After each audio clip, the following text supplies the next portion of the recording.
అందరికి నమస్తే. రాజకీయం, సినిమా, గమ్మత్ ఇచ్చంత్రాలు వైరల్ అవుతున్న వీడియో ఇట్లా తీరు వార్తలతోని మైక్ టీవీ ముచ్చలు తయారుగున్నాయి. చదువు చూసేదాం పాడ్రి. అంతకంటే మొదలు head lines. KTR Harish Rao meeting, ఉద్యోగ సమస్యల మీద ప్లానింగు, ఎంపీ భూముల మీద లా పాయింట్లు, వకీల్ సాబ్ చెప్పిండు కొత్త ముచ్చట్లు, ముఖం మార్చిన జీవన్ రెడ్డి, పర్షానైన శ్రీనివాస్ రెడ్డి, మోత మోగిన డీజే సప్పుళ్ళు, ప్రపంచ ముద్దుగుమ్మల స్టెప్పులు. కేటీఆర్ కు హరీష్ రావుకు పొసుకుతలేదు. ఎన్నడో ఒకప్పుడు హరీష్ రావు వేరే పార్టీలకు పోతాడు, లేకుంటే కొత్త పార్టీ పెడతాడు అని పుకార్లు వచ్చినాయి కూడా. దాని మీద హరీష్ రావు గట్టిగానే సమాధానం ఇచ్చిండు విలేకరులకు. ఆయన ఎవరికన్నా అనుమానం ఉంటే ఇగో ఈ వార్తను చెవుల రిక్కించి నుండ్రి అని అన్నట్టు చేస్తున్నారు బావ బామ్మర్తులు. ఇప్పటికే బావ బామ్మర్దులు ఇద్దరు షెరో పక్క వాయించుతున్నారు అని సీఎం చెప్పిండు కదా అప్పట్లనే. అయితే ఇప్పుడు ఇంకింత డోస్ పెంచి కాంగ్రెస్ సర్కార్ను 2 దిక్కుల కాదు 4 దిక్కుల వాయించే ఉపాయం చేస్తున్నారట కేటీఆర్ హరీష్ రావులు. వీళ్ళిద్దరితో పాటు ఉద్యోగ సంఘాలను కూడా కలుపుకొని పోరాటం చేసేటానికి ఉపాయాలు వేస్తున్నారట. కాంగ్రెస్ పార్టీ అధికారంలోకి వస్తే కొలువులు చేసేటోళ్ళకి ఇస్తానన్న హామీలు ఏంటి, ఎగ్గొడుతున్నాయి ఏంటి అనే దాని మీద గట్టిగా పోరాటం చేసేందుకు కేటీఆర్ హరీష్ రావులు ఎత్తులేస్తున్నారట. నన్ను కోసిన నయా పైస లేదంటే నడవది, ఉద్యోగస్తులకు ఎన్నికల ముందు ఊదరగొట్టి ఇప్పుడు ఊహు అంటే కుదరది అనేటట్టు పోరాటానికి సిద్ధమవుతున్నారట. అదొక్కటే కాదు, కాళేశ్వరం మీద కథలల్లి రైతులకు నీళ్ళు ఎగ్గొట్టిండ్రు. ఎప్పటికంటే ఈసారి యాసంగి పంటలు తక్కువ వండినాయి. ఆ మాత్రం వండిన ఒడ్లను కూడా కొనే దిక్కు లేదా ఐకేపీ సెంటర్లల్లా. కాబట్టి నీటిపారుదల ముచ్చట్ల మీద ముందు ఎసొంటి పోరాటం చేయాలనే మంచి ప్లాన్ తోని ముందటికి పోవాలని అనుకుంటారట. ఉద్యోగ సంఘాల లీడర్లతోని చర్చలు జరిపి సర్కార్ను సతమతం అయ్యేటట్టు చేసి వాళ్ళకి ఇచ్చిన హామీలు నెరవేరేటట్టు చేయాలని వ్యూహాలు రచించిండ్రట. విడిపోతారు, చెడిపోతారు, ఎన్నో రోజులు కలిసి ఉండరు అని హరీష్ రావును కేటీఆర్లను ఎంత విడదీయాలని చూస్తే వాళ్ళు అంతకంటే ఎక్కువ దగ్గర అవుతున్నారు. ఎంత చెడగొట్టాలని చూస్తే అంతకంటే ఎక్కువ బలంగా కలిసి నడుస్తున్నారు. బీఆర్ఎస్ పార్టీ బండిని 2 జోడెడ్ల తీరుగురికిస్తున్నారు. కాబట్టి కడమ పార్టీల కుట్రలు కూలిపోవుడు ఖాయమని అంటుర్రు బీఆర్ఎస్ పార్టీ కార్యకర్తలు. చూడాలి మరి కేటీఆర్ హరీష్ రావులు సర్కార్ మీద ఎంత డోస్ పెంచి పోరాటం చేస్తారనేది. ఈప్ల ఈడ్చి ధరిస్తే సుర్రుమని సుక్కలుగా అనిపించేంత నొప్పి పుట్టినా కొందరు మందులు ఇజ్జత్ పోతుందని కవరింగ్లు ఇస్తుంటారు. నాకేం కాలేదు, అసలు దెబ్బనే దాకలేదు అని ఏతులకు బయటికి చెప్తారు గాని లోపట కుమిలు పోతుంటారు. హాగో అట్లనే కవరింగ్ చేసింది పాకిస్తాన్ దేశము. కానీ భారతదేశం దౌడ పండ్లు రాలివాడేంత కొట్టుడు కొట్టింది కాబట్టి బయటికి చెప్పలేక తప్పలేనట్టున్నది పాకిస్తాన్ కు. అసలు నిజం ఒప్పుకున్నది ఇప్పుడు. మాకేమైంది, ఏం కాలేదు, భారతదేశం వేసిన బాంబులతోని మాకు గోరు గీసినట్టు కూడా కాలేదు అని పెగ్గేలు కొట్టిన పాకిస్తాన్ దేశం ఇన్ని రోజులు సతమతమై ఇప్పుడు భారత్ క్షిపణుల దెబ్బ మాకు గట్టిగానే తాకింది అన్నట్టు చెప్పింది. మన సైన్యం సూటి పెట్టినట్టు కొడితే వాళ్ళ వైమానిక స్థావరాలు తునకలైనాయి. పాత ఇనుప సామాన్కు అమ్ముకునే దానికి కూడా అక్కడికి రాకుటైనాయి. అదే ముచ్చట్ను మనోళ్ళు చెప్తే లేదు కాదు మాకేం కాలేదు, భారతదేశమా మా మీద బాంబులేసిందా, ఊకొండ్రి, జోకులు చేయకుండ్రి, అంత సీన్ లేదు, మా రక్షణ వ్యవస్థ మస్తు గట్టిగా ఉన్నది అని ఇన్ని రోజులు ఇగిలిచ్చిండ్రు. వెనక మరలా షిత్తలు జినిగిన అంగేసుకొని ముందట బెల్ట్ పెట్టి టక్కేసుకున్నట్టు చేసిండ్రు. కానీ ఎన్నడో నాడు తెలవాల్సిందే కదా, నిజం నిలకడగా బయటపడుతుంది అంటారు కదా. అదే జరిగింది ఇప్పుడు. భారత సైన్యం కొట్టిన దెబ్బను ఇన్ని రోజులు అనుకొని పాకిస్తాన్ ప్రధాని నిజం చెప్పిండు. పొద్దుగాల నేను ప్రార్థన చేసుకొని ఈత కొట్టడానికి పోతుంటే నాకు ఫోన్ వచ్చింది. ఆర్మీ ఆఫీసర్ ఆ ఫోన్లా భారతదేశం మన సైనిక స్థావరాల మీద దాడి చేసి దహనం చేసింది అని మాట్లాడిన సంగతి చెప్పిండు షెహబాజ్ షరీఫ్. ఇన్ని రోజులు బుద్ధి లేకుండా బుకాయించినోడు ఇప్పుడు ఒప్పుకున్నాడు. కానీ పాకిస్తాన్ దాడి చేస్తే వాళ్ళ డ్రోన్లను క్షిపణులను మనోళ్ళు కూలగొట్టిన సంగతి చెప్పలేదు. ఆ ముచ్చట కూడా ఎన్నడో నాడు బయట పెడతాడు. కానీ ప్రపంచం ముందట కవరింగ్ ఎందుకు చేయాలి, తర్వాత నవ్వుల పాలు ఎందుకు కావాలి, అబద్ధాలతోని ఎన్నేళ్ళు బతుకుతారో ఏం ఆ పాడుపడ్డ పాకిస్తాన్ పాలకులు అని అనుకుంటున్నారట అక్కడ జనాలు. ముందొచ్చిన చెవుల కంటే వెనకొచ్చిన కొమ్ములే వాడి అన్నట్టు చేస్తున్నారు కాంగ్రెస్ పార్టీ లీడర్లు. అరే నేను ఎప్పటి నుంచి పార్టీ కోసం పనిచేసినోని, ఏం కథ, నన్ను కాదని ఎవరినెవరినో తీసుకొచ్చి పదవులు ఇచ్చిండ్రు. నన్ను గుర్తించకుండా నా మీద పోటీ చేసిన వాళ్ళనే పార్టీలకు చేర్పించుకొని నన్ను తిప్పల పెట్టిస్తున్నారు. మా వాళ్ళకి మతి తప్పింది, అసలు వదిలిపెట్టి కొసలోని కొడ్డిస్తున్నారు అని అనుడే కాదు, కాంగ్రెస్ పార్టీ అంటేనే కసుబుస్ అంటున్నాడు మాజీ ఎమ్మెల్సీ జీవన్ రెడ్డి. హాగో వాళ్ళ సర్కార్ మీద ఎంత కోపంతో ఉన్నాడో చూడండి. స్టార్ పాయింట్ పెట్టి థ్యాంక్ యూ థ్యాంక్ యూ. ఇంకా మనం ఏం లేదు కదా బాబు ఇక.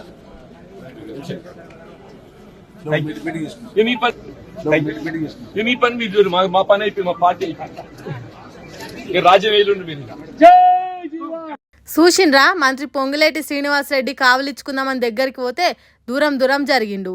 ఎంతో ప్రేమున్నట్టు దగ్గరికి రాకుండ్రి అన్నట్టు చేసిండు. ఇంకేమన్నా ఉన్నదా నాది అంటే నేను చేయాల్సిన పని ఏమన్నా ఉన్నదా ఓడ్చిందా అన్నట్టు అడిగిండు.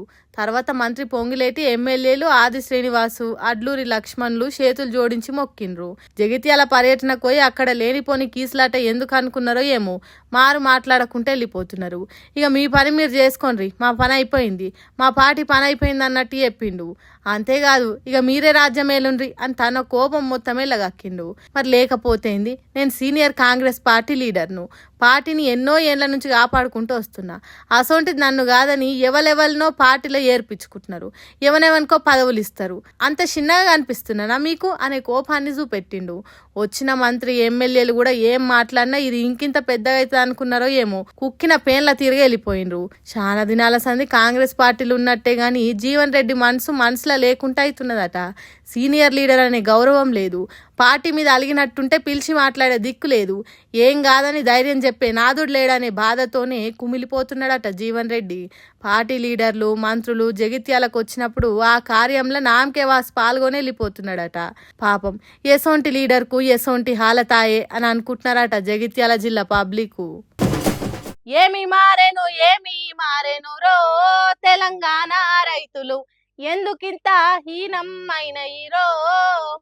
మన తెలంగాణ మనకైనాక రైతుల బతుకులు జర్రనైనా మారుతాయేమో అని ఆశపడ్డాం.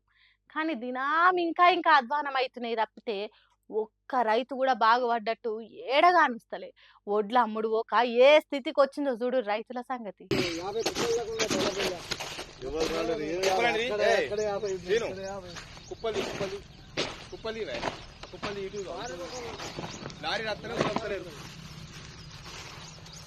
అయ్యో ఒడ్లు మొత్తం తడిచి ముద్దయి మొలకలు వచ్చినాయి కదా. మండలం ఇగో వడ్లు నెల రోజులైతుంది మ్యాచర్ వచ్చి ఇది వరకు వడ్లు కొంటపోలేదు. ఇది ఏం ప్రభుత్వం, మరి ప్రభుత్వం ముందుకు రావాలి. రైతులు ఇలా అకాల వర్షాలతోటి అందరు నష్టపోతుర్రు. ప్రభుత్వం ఎట్లనే చేసి చర్య తీసుకోవాలి. ఇటువంటి ప్రభుత్వం ఉన్నా ఒకటే లేకున్నా ఒకటే. తొందరగా మాత్రం వడ్లు పోవాలి. మాకు రైతు ప్రభుత్వం రావాలంటే ఇక కాంగ్రెస్ పోవాలి. ఇగో ఈ మొత్తం ఇగో చుట్టూగా మొత్తం ఈ వడ్లు నెల రోజులైతుంది, కమ్సే కమ్ నెల రోజులు. వారం 2 వారాలంటే ఏమన్నా అనుకోవచ్చు కానీ నెల రోజులు అవుతుందట ఒడ్లు ఐకేపీ సెంటర్కి పట్టుకొచ్చి ఇక కొంటారు కొంటారు అని చూసి రోజులు గడుస్తున్నాయి కానీ ఒడ్లు మాత్రం కొన్న పాపాన పోతలేదు ఈ సర్కారు. మా దరిద్రానికి ఈ షొడగొట్టే వానలు కూడా సోపతి కూడా ఇట్లా ఏడి కాడికి తడిసి మొలకలు వచ్చినాయి. ఇప్పటికైనా ఇవి కొని మమ్మల్ని ఆదుకుంటే పుణ్యం ఉంటుందని బాధపడుతుర్రు రాజన్న సిరిసిల్ల జిల్లా రైతన్నలు. వీళ్ళ సంగతే ఇంత ఘోరం ఉందంటే ఇటు చూడుర్రి అసలు కథ. దయచేసి నాకు ఒక ఆడదానికి న్యాయం చేయాలి. నేను 6 నెలలు కష్టపడి పండించిన, నీళ్ళు లేకుంటే మన చేతుల నుంచి పోసుకుపోయి బిందెల పోసినట్టు పోసి పండించిన నేను ఎండాకాలం మొత్తం. బాయిలో నీళ్ళు లేకుంటే చెర్ల నీళ్ళు లేకుంటే దానికి ఐకేవల వచ్చి ఇప్పుడు నెల 15 రోజుల నుంచి నాకు అవస్థ పెడుతున్నారు వీళ్ళు ఐక్యబోళ్ళు. నాదే నేను లంచం ఇవ్వలేదని నాది ఈడవన్నది. ఇగో నా ఒడ్లు 200 బస్తాలు తడిసింది. నేను ఒక ఆడదిని, నేను ఏం చేయాలో నాకు న్యాయం చేయరి. నా ఒడ్లు పరిస్థితి ఎట్లా, మరి నేను పురుగుల మందు తెచ్చి చావాలా బతకాలా? అబ్బా ఎంత చక్కదనంగా ఉందో కదా సర్కార్ పనితనం. ఇంటైనా లేకున్నా కూడా ఒక్కతే ఎట్లనో గట్ల కష్టపడి పంటేసి ఒడ్లు సెంటర్ కాడికి తెస్తే 45 రోజులు దాటిందట కానీ కనీసం ఒడ్ల దిక్కు మర్రి కూడా చూడలేదట. ఈ వాన వల్ల ఎక్కడొడ్లు అక్కడ దడిసి ముద్దయినాయట. లంచాలు ఇస్తలేనందుకే గిట్లా చేస్తురని మొత్తుకుంది ఈ అమ్మ. మరి అందులో ఎంత నిజం ఉందో మనకు తెలియదు కానీ చేతికొచ్చిన పంట మాత్రం నాశనమైంది కదా. మహబూబాబాద్ జిల్లా నరసింహులపేటలో ఇట్లుంది రైతుల సంగతి. మరి ఇదంతా సర్కార్ నిర్లక్ష్యమా లేకుంటే అధికారులే సర్కార్ అంటే భయం లేకుండా ఇట్లా చేస్తుర్రో గాని పాపం అన్యాయంగా రైతులు ఉసురు పోసుకుంటురు. సార్లు మీకు ఈ అమాయక రైతులకు అన్యాయం చేయాలని ఎట్లా అనిపిస్తుంది సార్లు? ఒక్క తానంటే ఏమని అనుకోవచ్చు కానీ ఏడ చూసిన రైతుల పరిస్థితి ఇట్లనే ఉంది. వాళ్ళు మంచిగా ఉంటేనే కదా మనం కూడా చల్లగా బతికేది. జరగదా ఆలోచన చెయ్యుండ్రి అని మొత్తుకుంటుర్రు ఊర్ల పొంటి జనాలంతా. తెలంగాణ బీజేపీ పార్టీకి అధ్యక్షుడిని కావాలని రఘునందన్ రావు ఢిల్లీ లీడర్ల చుట్టూ తిరుగుతుంటే తెలంగాణలో మాత్రం రఘునందన్ రావు పేదల భూములు కొట్టేసిండు అనే వార్తలు బయటికి వస్తున్నాయి. ఏదో ఒకటి కాదు, రోజుకో వార్త చొప్పున సోషల్ మీడియాలో విడుదల చేస్తున్నారు. లాయర్ సాబ్ కాబట్టి వార్తలు రాసిన వాళ్ళ మీద నోటీసులు ఇస్తానని అన్నాడు. ఇంకో లాయర్ సాబు ఆ భూముల ఆక్రమణ మీద వీడియో తీసి విడుదల చేసిండు. గదేందో చూడు.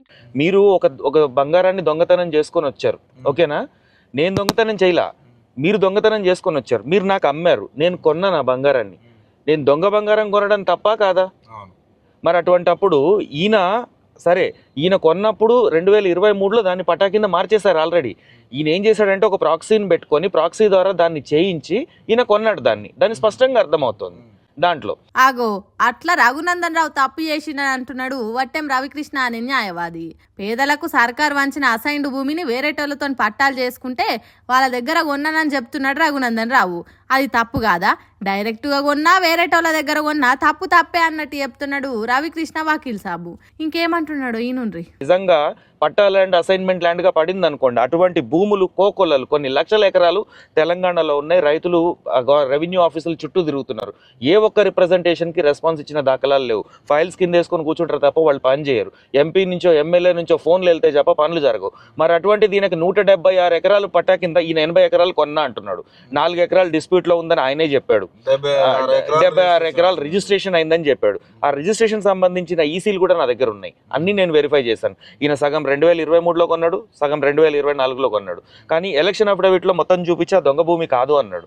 మరి ఎలక్షన్ అఫిడవిట్లో నువ్వు 26 ఎకరాల 25 ఎకరాల 26 గుంటలు ఎంతో ఉంది, దానికి వాల్యుయేషన్ వచ్చేసి 52 లక్షలు చూపించాడు. మరి ఆయన లైవ్లో చెప్పింది ఏంది? నేను ఎకరం 10 లక్షలు పెట్టి కొన్నా అన్నాడు. మరి 2.5 కోట్లు కదా. అంటే నువ్వు ఎలక్షన్ కమిషన్ తప్పుదోవ పట్టించినావా? బ్లాక్ మనీ పే చేసినావా? ఒక ఎంపీ అయ్యి ఉండి, ఒక అడ్వకేట్ అయ్యి ఉండి. చూడుండ్రి ఎట్లున్నదో కథ. రఘునందన్ రావే లా పాయింట్లు లాగి వాదిస్తాడనుకుంటే ఈ రవికృష్ణ అనే వకీల్ సాబు ఓ కాక ఎక్కువనే చదువుకున్నా అన్నట్టు చేస్తున్నాడు కదా. ఓ యూట్యూబ్ ఛానల్ ఫోన్ చేస్తే రఘునందన్ రావు మాట్లాడిన దాంట్లో నుంచి తప్పులను దొరకబట్టిండు. అసైన్డ్ భూమి ఎవరికి పట్టా గాంధీ నీ ఒక్కనికి ఎందుకైతుంది? ఎకరం 10 లక్షలు పెట్టి కొంటే ఎలక్షన్ అఫిడవిట్లో ఎందుకు తక్కువ రాసినావు? అంటే ఎలక్షన్ కమిషన్నే తప్పుదోవ పట్టించినట్టే కదా అంటున్నాడు. ఇంకేమంటున్నాడు కూడా ఇనుండ్రి. నువ్వు కొన్నప్పుడు పట్టా భూమి అంటున్నావు, ఇప్పుడు నా దగ్గరకు వచ్చినప్పుడు బంగారమే, దొంగదని రాసి ఉండదు. నేను కొన్నాను, కానీ దొంగ బంగారం తేలితే పోలీసులు నన్ను అరెస్ట్ చేస్తారా చేయరా? ఇప్పుడు నిన్ను ఎందుకు చేయకూడదు ఆ లాజిక్ పైన? నువ్వు తప్పు చేసావు కదా. నువ్వు అడ్వకేట్, నువ్వు పోనీ నువ్వు చదువురాని ఎమ్మెల్యేవో చదువురాని ఎంపీవో చదువుకోలేదు అనుకుంటే నేను ఒప్పుకుంటా. నువ్వు ఒక న్యాయవాది, సీనియర్ వ్యక్తివి, నువ్వు ఏదైనా ఈసీ తీసి చూడవా? కోర్టులో లాయర్లు వాదించినట్టే చెప్తున్నాడు. మాటకు ఓ లా పాయింట్ మాట్లాడుతున్నాడు. ఎక్కడ రూల్సో కాదు, రఘునందన్ రావు మాట్లాడిన మాటల నుంచే చెప్తున్నాడు. అయితే ఈ లా పాయింట్లు లాజిక్లను రఘునందన్ రావును డైరెక్ట్గా అడుగుతలేడట. ఇప్పుడు ఆయనను కూడా డైరెక్ట్గా అనట్లే, నేను కలెక్టర్ని ప్రశ్నిస్తున్నా. ఎందుకంటే ఆయన చేసిన తప్పు. ఈ భూములలోల్లి అటుపోయి ఇటుపోయి కలెక్టర్ మేడకి చుట్టుకునే తట్టున్నది. ఎందుకంటే ఈ తప్పు చేసింది కలెక్టరేనట. పేదలకు అసైన్ చేసిన భూమి పట్టా అయిందంటే అది సర్కార్ ఆఫీసర్లు చేయంది కాదు కాబట్టి కలెక్టర్ని అడుగుతున్నాడట. అచ్చం ఇసోంటి కేసులో సర్కార్ ఆఫీసర్లకు కూడా శిక్షలు పడ్డాయట. ఆ ముచ్చట కూడా చెప్పిండు. జడ్జిమెంట్ ఒకటి ఉందండి, సివి భాస్కర్ రెడ్డి గారిది, లాస్ట్ మంతే వచ్చింది. ఇటువంటిది అసైన్డ్ ల్యాండ్ వేరే వాళ్ళు కొన్నప్పుడు దాన్ని పట్టాగా చేసినప్పుడు రెవెన్యూ అఫీషియల్స్ ని తర్వాత రిజిస్ట్రేషన్ ఆఫ్ సబ్ రిజిస్టర్ అని తప్పు పట్టారు. వాళ్ళని కూడా క్రిమినల్ చర్యలు తీసుకోమని చెప్పి సివి భాస్కర్ రెడ్డి గారు జడ్జిమెంట్ ఉంది. నేను అది కూడా నేను ఇచ్చిన రిప్రజెంటేషన్ లో జడ్జిమెంట్ WP నెంబర్ కూడా మెన్షన్ చేసి నేను రిప్రజెంటేషన్ ఇవ్వడం జరిగింది. ఆగో చాలా లోతుగానే ఆలోచన చేసినట్టున్నది రవికృష్ణ లాయరు. పాత కేసుల ముచ్చట్లు కూడా చెప్తున్నాడంటే గట్టి పట్టు మీదనే ఉన్నట్టున్నాడు లాయర్ సాబు. రఘునందన్ రావు చెప్పిన మాటల నుంచి ఇంకో లాజిక్ బయటికి తీసిండు.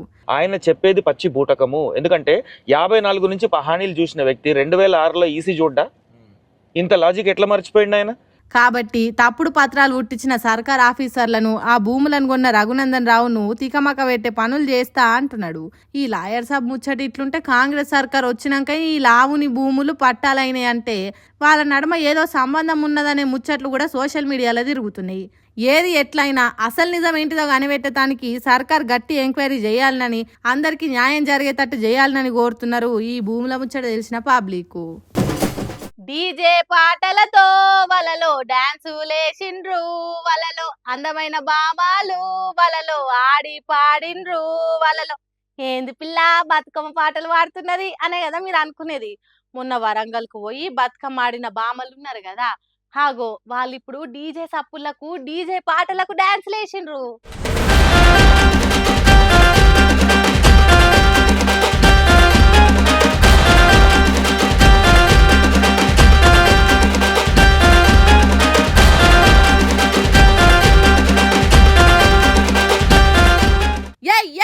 ఏమో ఊపుడు ఊపుతున్నారు పోన్రి కాళ్ళు చేతులు.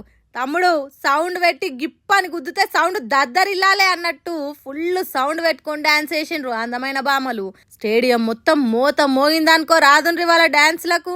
ప్రపంచంలో ఉన్న 120 దేశాల నుంచి వచ్చిన అందమైన బామలతోని రోజో కార్యం చేస్తున్నది కదా తెలంగాణ సర్కారు. అందులో భాగంగానే శనివారం నాడు డీజే పాటలకు స్టెప్పులు వేసేటట్టు చేసిండ్రు. మరి ఇసోంటి మ్యూజిక్ వాళ్ళ దేశాలలో ఉన్నదో లేదో తెలియదు కానీ కొత్తగా ఉన్నట్టే ఎగిరిండ్రు. వయ్యారి బామల డాన్సులు వీడియోలు తీసేటోళ్లకు రికామ్ లేకుండా చేసినాయి.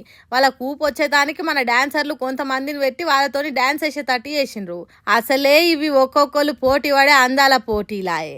డాన్స్ వేయకుండా ఉత్తా కూర్చుంటే వెనకెనక పడతాననుకొని అందరు దరువులేసిండ్రు, నడుములు తిప్పిండ్రు. ఇట్లా దమ్మొచ్చేదాకా దుమ్ము దుమ్ము ఎగిరిండ్రు.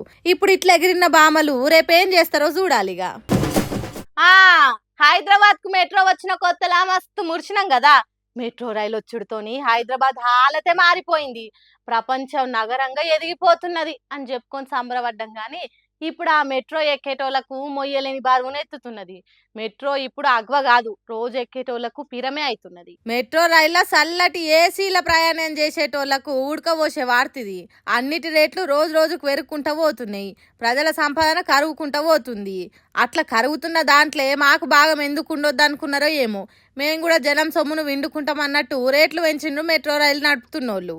ఇంతకు ముందున్న రేట్ల కంటే ఇప్పుడు 25% ఎక్కువ ధరలు దండిగేస్తారట ప్రయాణికుల మీద. అంటే ఇంతకు ముందు రూపాయి ఖర్చు అయితే ఇప్పుడు రూపాయి పావులు అవుతుందట. ఇక దగ్గర ఉన్న స్టేషన్ల నడుమ ప్రయాణం చేస్తే తక్కువ 12 రూపాయల ధర నిర్ణయం చేసిండ్రట. బాగా దూరం ఉన్న ప్రయాణాలకు ఎక్కువ 60 రూపాయలు ఉన్న రేటును 15 పెంచి 75 రూపాయలను ఖాయం చేసిండ్రట. మెట్రో కార్డుల మీద ఇచ్చే ఆఫర్ కూడా తీసేసిండ్రట. ఇప్పటికే పార్కింగ్ ఫీజులు, టాయిలెట్ ఫీజులు వసూలు చేస్తున్న మెట్రో ఇట్లా రేట్లు పెంచుడుతోని ప్రయాణికుల జేబులకు కాసింత షిల్లు పడ్డట్టే అంటున్నారు. ఇన్ని రోజులు బండ్లు, కార్లు ఇండ్లల్లో పెట్టి మెట్రో ప్రయాణం సుఖంగా ఉంటదని అనుకున్నోళ్లకు ఇప్పుడు బండి, కారే నయంరా అనుకుంటున్నారట. ఇక దీని మీద ఇట్లా అడ్డగోలుగా రేట్లు పెంచుడు మంచిది కాదని ఎర్ర జెండా పాటోలు మెట్రో ఆఫీసుల ముందట ధర్నాలు చేసిండ్రు. సర్కార్ రేట్లు పెంచుకునే ఛాన్స్ మెట్రో వాళ్ళకి ఇచ్చినాక ఎవరైనా చేసినా ఆగుతుందా? తప్పది. హైదరాబాద్ పబ్లిక్ భరించాల్సిందే ఇక అని అంటుర్రు కార్పొరేట్ కల్చర్ తెలిసిన పబ్లిక్. సుశిరానులా నేను వాటి కోసం ముచ్చట్లు ఎట్లనే ఇంకిన్ని ముచ్చట్లతో మళ్ళీ కలుద్దాం. అప్పటిదాకా చూస్తూనే ఉండు మైక్ టీవీ ముచ్చట్లు.